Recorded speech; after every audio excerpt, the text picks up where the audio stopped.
Soyuq hava bəhanəsi. Bakıya hər yağanda qar, görüşməyə bəhanə var. Dostlarının ikisi, üçü, buraxasız işi gücü. Zəng eləyib yığışasız, bir otağa sığışasız. Otaqda da odun peçi, biri bişirə sac içi, biri kartof ata külə. Deyə-deyə gülə-gülə, köməkli süfrə qurasız, ətrafında oturasız.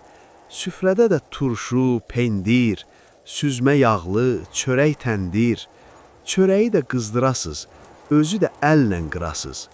Biri də dura çay qoya, o birisi meyvə soya. Birdən birinə zəng gələ, deyə gedəkmi xəngələ? Deyəm qalsın başqa vaxta, o da qayıtsın ki, bax da. Peçə odun atana bax, mürgü vurub yatana bax. Baxasan artıq gecədir, görəsən saat neçədir. Biri deyə bəlkə gedək, amma bunu tez-tez edək. Son verib bu kefimizə, dağılışaydıq evimizə. Bu havalar bəhanədir, unutmayaq dostluq nədir.